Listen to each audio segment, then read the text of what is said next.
Hello everyone, Kanchan here. Today we're gonna talk about the new anime series Big Brother. जैसा कि हमने last episode में देखा था कि सियानो फाइट कर करके थक चुकी थी, इसलिए वो उनसे पूछने लगती है कि आखिर तुम लोग चाहते क्या हो। तभी दिखाया गया था कि जनरल युआन उसके सामने आता है, लेकिन युनकिंग सियानो के सामने हीरो बनने की कोशिश करता है और जनरल से फाइट करने लगता है, लेकिन जनरल बड़ी ही चालाकी से उसके गले में सॉर्ड रख देता है। अब आगे और यहीं से आज के इस नए एपिसोड की शुरुआत होती है, जहां जनरल युनकिंग से कहता है कि लगता है तुम प्रिंसेस से बहुत ज्यादा प्यार करते हो, तभी तुम इतने मुश्किल हालातों में भी उसका साथ दे रहे हो। जिस पर युनकिंग कहता है कि हाँ, मैं बचपन से उससे प्यार करता हूँ और मैं उसे ऐसे मुश्किल हालातों में नहीं छोड़ सकता। अगर तुम्हें उसे मारना है तो पहले तुम्हें मुझे मारना होगा। तभी हम देखते हैं कि जनरल उससे पूछता है कि क्या तुम्हारी कोई आखिरी ख्वाहिश है, जिस पर वो बताता है कि अगर ये मेरे पास लास्ट मौका है तो मैं अपने प्यार का कन्फेशन सियानो के साथ करना चाहता हूँ। और हम देखते हैं कि युनकिंग सियानो से अपने प्यार का कन्फेशन करता है और कहता है कि सियानो, मैं तुमसे बहुत प्यार करता हूँ और आफ्टर लाइफ में पूरी तुम्हारे साथ बिताना चाहता हूँ। ये सब बातें सुनकर सियानो को बचपन की मेमोरी याद आने लगती है, जो उसने युनकिंग के साथ समय बिताया था।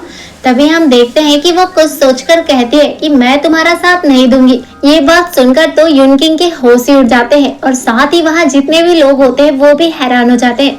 वहीं जनरल युनकिंग की कंडीशन पे हंसने लगता है। तभी सियानो युनकिंग से कहती है कि मैंने प्यार करने का ख्याल कब से ही छोड़ दिया है, क्योंकि मैंने अपनी पूरी लाइफ कल्टीवेशन के नाम कर दी है और अगर आज मैं मर गई तो वो मेरी किस्मत होगी, और अगर किस्मत से हम दोनों बच गए तो दोनों मिलकर कल्टीवेशन पर फोकस करेंगे। ये सुनकर युनकिंग को बहुत ज्यादा गुस्सा आने लगता है और वो कहने लगता है कि मतलब तुम कभी भी मेरी नहीं होने वाली। और तभी हम देखते हैं कि वो जनरल से कहता है कि सॉर्ड हटा दो। इधर सियानो को भी समझ आ जाता है कि युनकिंग ही इन सब का बॉस है। तभी युनकिंग कहता है कि मैं तुमसे शादी करके राजा का दामाद बनना चाहता था, फिर मैं धीरे धीरे करके पूरे राज्य को अपने राज्य में मिला लेता, लेकिन तुमने तो मेरे सारे सपने ही तोड़ दिए। जिस पर सियानो कहती है कि अगर तुम मुझसे शादी कर भी लेते तो तुम कभी भी राजा की पोजीशन में नहीं पहुंच पाते, क्योंकि मेरे बहुत सारे भाई बहन हैं। तो वैसे भी ये तुम्हारा प्लान बहुत ही घटिया था।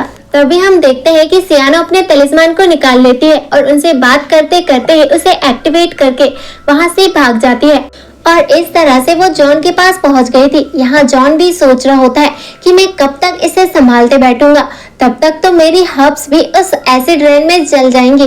तभी हम देखते हैं कि जॉन सियानो को एक सुरक्षित जगह पर ले जा लेता है, जहां वो आग लगाकर उसके घावों को भी हील कर देता है।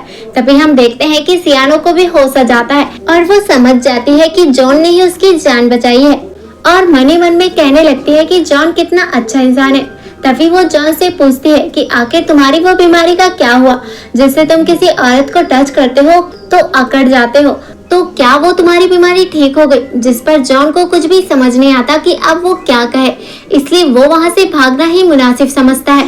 तभी सियानो देखती है कि जॉन ने उसके लिए एक नोट छोड़ रखा था, जिसमें उसने उसे सजेशन दिया था कि किसी पर भी इतने जल्दी भरोसा नहीं करना, वरना वो धोखेबाज निकल सकता है, और उसके लिए एक मैप भी छोड़ रखा था जिसके थ्रू वो बाहर निकल सकती थी। और अब सियानो को भी सब कुछ समझ आ चुका था, इसलिए वो इमोशनल हो जाती है और कहने लगती है कि अगर जॉन नहीं होता तो आज वो नहीं बच पाती। तभी वो डिसाइड करती है कि वो युनकिंग की हकीकत सबके सामने लाएगी और अब वो अपनी सॉर्ड को समन करके वहां से निकल जाती है। इधर जॉन भी खुश हो जाता है और कहने लगता है कि अच्छा हुआ ये लड़की समझदार निकली, वरना ये तो मुझे ही फंसा देती। आइंदा से मैं ऐसे मैटर में कभी दखल नहीं दूंगा, क्योंकि मुझे मरने का कोई शौक नहीं है। ऐसा कहकर वो हब्स ढूंढने के लिए निकल जाता है।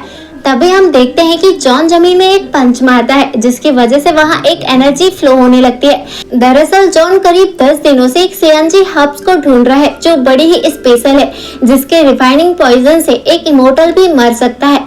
लेकिन फाइनली उसे अब सियानजी हब मिल जाती है, जो कि एक पहाड़ की पीक पे थी। लेकिन दिक्कत ये थी कि कुछ डीमंस भी उस हर्ब को हासिल करना चाह रहे थे।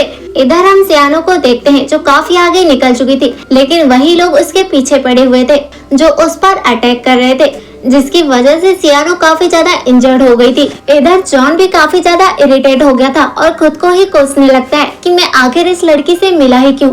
फिर भी मैंने उससे कहा था कि मैप को पढ़ के तुम सुरक्षित निकल सकती हो, लेकिन मुझे तो लगता है इसे मैप ही पढ़ना नहीं आता। अब मैं इसे बचाऊं या हर्ब्स ढूंढने जाऊं, ये सोच सोचकर जॉन परेशान होने लगता है। दूसरी तरफ सियानो को देखते हैं जिसे दुश्मनों ने घेर लिया था और वो काफी ज्यादा इंजर्ड हो चुकी थी, फिर भी वो उनसे फाइट कर ही रही थी। इधर जॉन को भी कुछ समझ नहीं आ रहा था कि वो हब्स लेने जाए या सियानो को बचाने।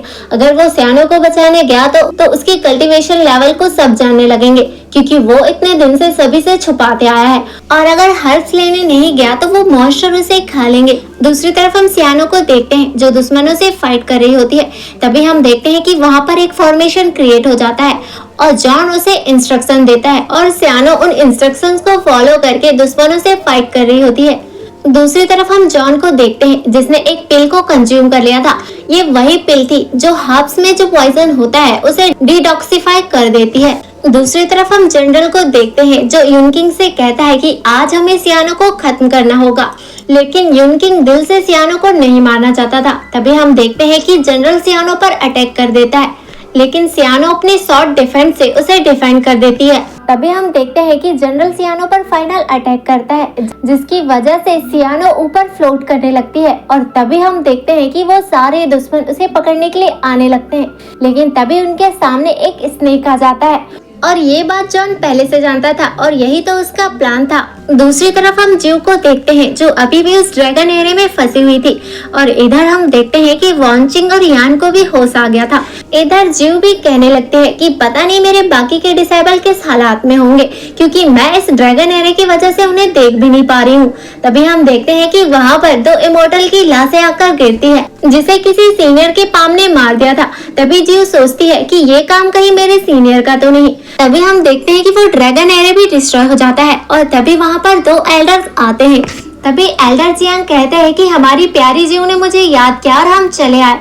ये आवाज सुनकर जीव को बहुत ज्यादा गुस्सा आ जाता है। दरअसल एल्डर जियांग हमेशा से जीव के साथ फ्लर्ट करते रहते हैं और तभी हम देखते हैं कि जीव भी गुस्से में आकर एल्डर जियांग की तगड़ी धुलाई कर देती है और ये सीन काफी ज्यादा फनी लग रहा था।